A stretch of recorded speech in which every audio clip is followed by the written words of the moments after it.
I'm coming home. I'm coming home. Tell the world I'm coming. Hello guys, welcome to पाई उपाय। This is Rohit Sharma and आज हम बात करेंगे मैथमेटिक्स के अरिथमेटिक पोर्शन की। कुछ लोगों को लगता है कि अरिथमेटिक पोर्शन का मतलब होता है सिर्फ कैलकुलेशंस, बट ऐसा बिल्कुल भी नहीं है, क्योंकि हमारे पास अरिथमेटिक के अंदर और भी चीज़ें होती हैं। ठीक है, तो चलिए बात करते हैं उनके बारे में। अरिथमेटिक पोर्शन के अंदर हमारे पास कुछ कैटेगरीज होती हैं। तो पहली कैटेगरी होती है कैलकुलेशंस, जिसके बारे में हमने अभी बात की थी। दूसरी कैटेगरी होती है फॉर्मूले, और तीसरी और सबसे इंपॉर्टेंट कैटेगरी होती है जिसको यूजुअली लोग इग्नोर ही कर देते हैं और उस पर काम नहीं करते, दैट इज लैंग्वेज।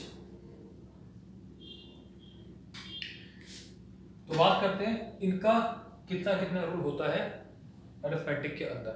तो कैलकुलेशंस का सिर्फ और सिर्फ 20% रोल ही होता है, फॉर्मूले का भी 20% रोल ही होता है। जो बाकी 60% रोल होता है अरिथमेटिक के अंदर, वो होता है लैंग्वेज का। तो अब बात करते हैं कि हम इन्हें कैसे इंप्रूव कर सकते हैं, हर एक पार्ट को। तो बात करते हैं लैंग्वेज की। तो हमारे पास लैंग्वेज बेस्ड क्वेश्चंस होते हैं कुछ टॉपिक, जैसे HCF, LCM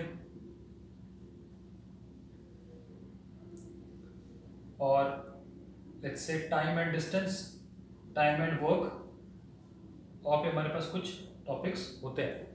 अब इन क्वेश्चंस के अंदर हमारे पास 5 से 6 लाइन की लैंग्वेज लिखी आती है, जिसको पढ़कर हमें उस क्वेश्चन का मतलब समझना होता है।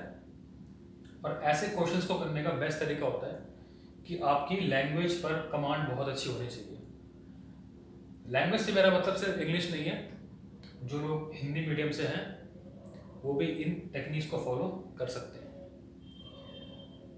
तो आप क्या कर सकते हैं, पहली चीज़ तो ये कि आप हर कंसेप्ट के कम से कम 100 से 200 क्वेश्चंस की प्रैक्टिस कीजिए। ठीक है, दूसरा ये कि आप अपनी लैंग्वेज पर कमांड को अच्छी करिए। किस तरीके से? आप अपने रीडिंग स्किल्स को इम्प्रूव कर सकते हैं। ठीक है, क्योंकि लैंग्वेज का अरिथमेटिक के साथ डायरेक्ट रिलेशन होता है। तो जितना आपका अच्छी कमांड होगी लैंग्वेज के ऊपर, आपका अरिथमेटिक का पोर्शन ऑटोमेटिकली इम्प्रूव होना शुरू हो जाएगा। ठीक है,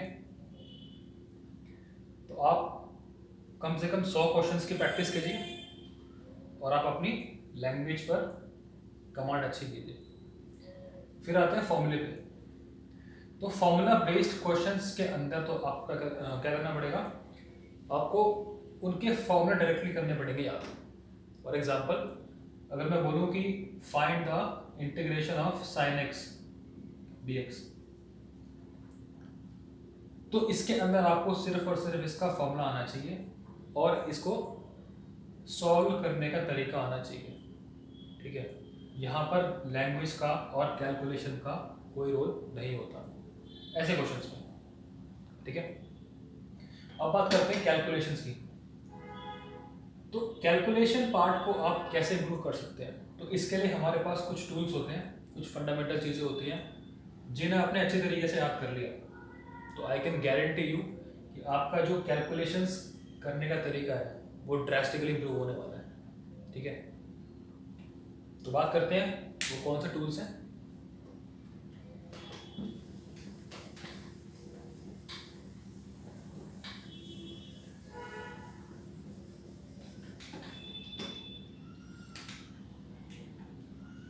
देखो, ये जो हमारे पास टूल्स हैं, ये हो सकता है आपके एग्जाम में एज इट इज ना पूछे जाए। ठीक है, लेकिन ये आपको डायरेक्टली और इनडायरेक्टली कभी ना कभी हेल्प जरूर करेंगे। ठीक है, तो बात करते हैं पहले टूल की। The first tool is tables till 20। आपको 20 तक के टेबल्स एकदम बाय हार्ट होने चाहिए याद, ठीक है।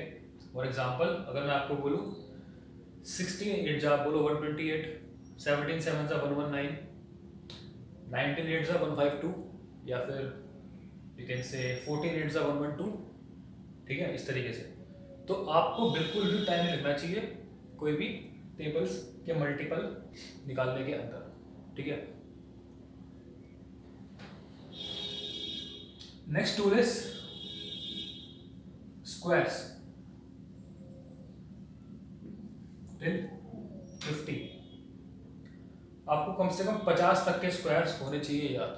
फॉर एग्जांपल अगर मैं आपको बोलूँ 43 तो आप बोलो 1849, 37 1369, एंड 34 1156, 38 1444, 47 2209, इस तरीके से।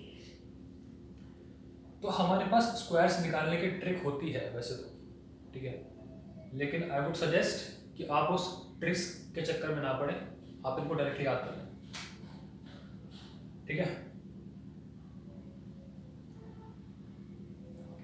Next tool is square roots till 10 and up to 3 decimal places.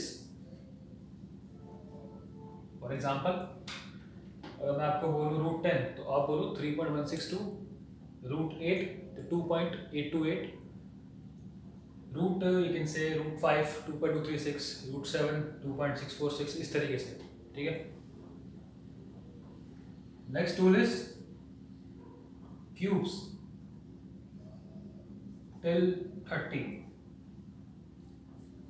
For example अगर मैं आपको बोलूँ 23, आप बोलो 12167, या 27 तो 19683, 29 24389, इस तरीके से। तो आपको ये चीज़ें एकदम बाय हार्ट होनी चाहिए याद, तभी मज़ा आएगा आपको करने में।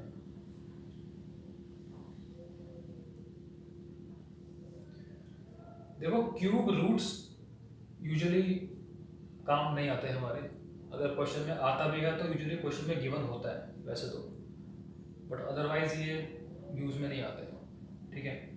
तो वी कैन डायरेक्टली से fourth degrees you can say till 10 तक सफिशिएंट है। For example 8 raised to power 4 is 4096।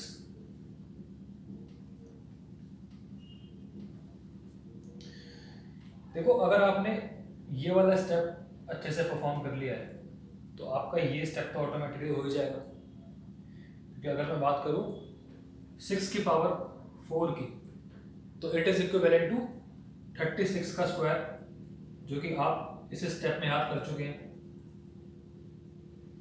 ठीक है। बस आपको याद करना पड़ेगा 8 की पावर 4 और 9 की पावर 4, जो कि होता है 6561, okay. Next tool is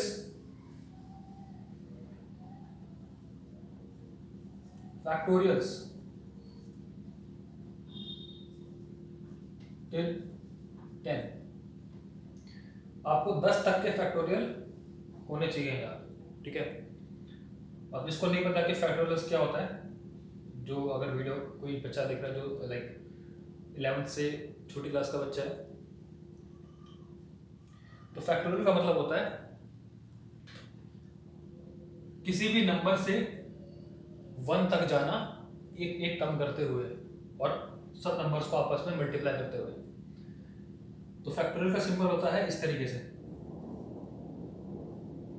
this is 4 factorial और 4 and then an exclamatory symbol, so this is known as factorial।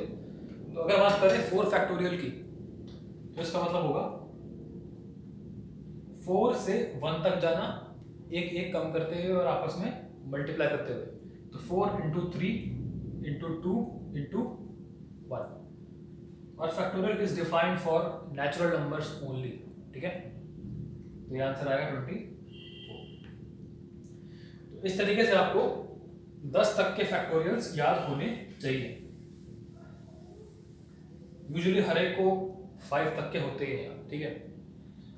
तो 6 का होता है 720, 7 का होता है 5040, 8 का होता है 9 का होता है, ठीक है। और 10 का निकालने के लिए आप इसी को, मतलब इसी के बाद एक और जीरो लगा दीजिए, ठीक है। सो ये होते हैं हमारे पास कुछ टूल्स जिन्हें अगर आपने अच्छी तरीके से रट लिया या समझ लिया, लाइक कैलकुलेशंस को और फॉर्मूले को आपने रट लिया और लैंग्वेज की आपने प्रैक्टिस कर ली, तो आई कैन गारंटी यू कि आपके अरिथमेटिक के स्किल्स ड्रास्टिकली इंप्रूव होने वाले हैं। और अब बात करते हैं कि मैंने इनको कैसे याद किया और आप इन्हें कैसे याद कर सकते हैं। तो देखो, हमारा ब्रेन सबकॉन्शियसली बहुत काम कर लेता है, ठीक है। तो अगर मैं आपको बोलूं कि आप मुझे याद कर लीजिए, तो आप मुझे कर पाओगे याद? नहीं कर पाओगे। ये मैं आपको बोलूं कि आप मुझे भूल जाइए, तो आप मुझे भूल जाओगे? नहीं भूल पाओगे इतनी जल्दी। तो अगर मैं आपके सामने आता रहूँगा वीडियो में या फिजिकली, तो मैं आपको याद रहूँगा। बट अगर मैं आपके सामने कुछ दिनों तक नहीं आऊँगा, तो हो सकता है कि आप मुझे भूलना स्टार्ट कर दो, ठीक है। सेम ऐसे होता है नंबर्स के साथ, ठीक है। तो अगर आपको ये नंबर्स याद करने हैं, तो इसका बेस्ट तरीका जो है वो ये कि आप इन नंबर्स को एक चार्ट के ऊपर या किसी बोर्ड के ऊपर लिख लें, और जहाँ पर भी आप पढ़ाई करते हैं वहाँ पर आप इस बोर्ड को लगा दें।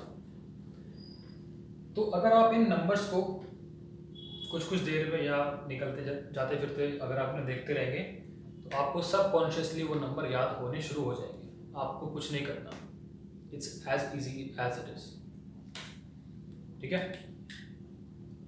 फॉर एग्जाम्पल, अगर ऐसे लिखा हुआ है 29 और यहाँ लिखा हुआ है 24389, ठीक है। लेट्स से ये क्यूब है, तो आपको ऐसे सारे क्यूब्स एक बोर्ड पे लिख लेने हैं और आप उनको सिर्फ देख कर याद कर पाओगे बेसिकली, ठीक है। आपको ये कम से कम कुछ दिन तो करना पड़ेगा, and then you will find that आपको नंबर ऑटोमेटिकली याद हो चुके हैं, ठीक है।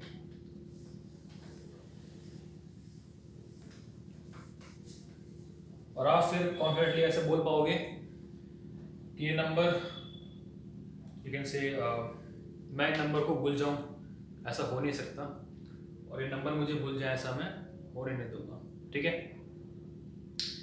So with this let's end the video here, and you can say अगर आपको कोई डाउट्स हैं तो आप उससे कमेंट्स के थ्रू पूछ सकते हैं। So guys, I'll see you in the next lecture. This is Rohit Sharma signing off.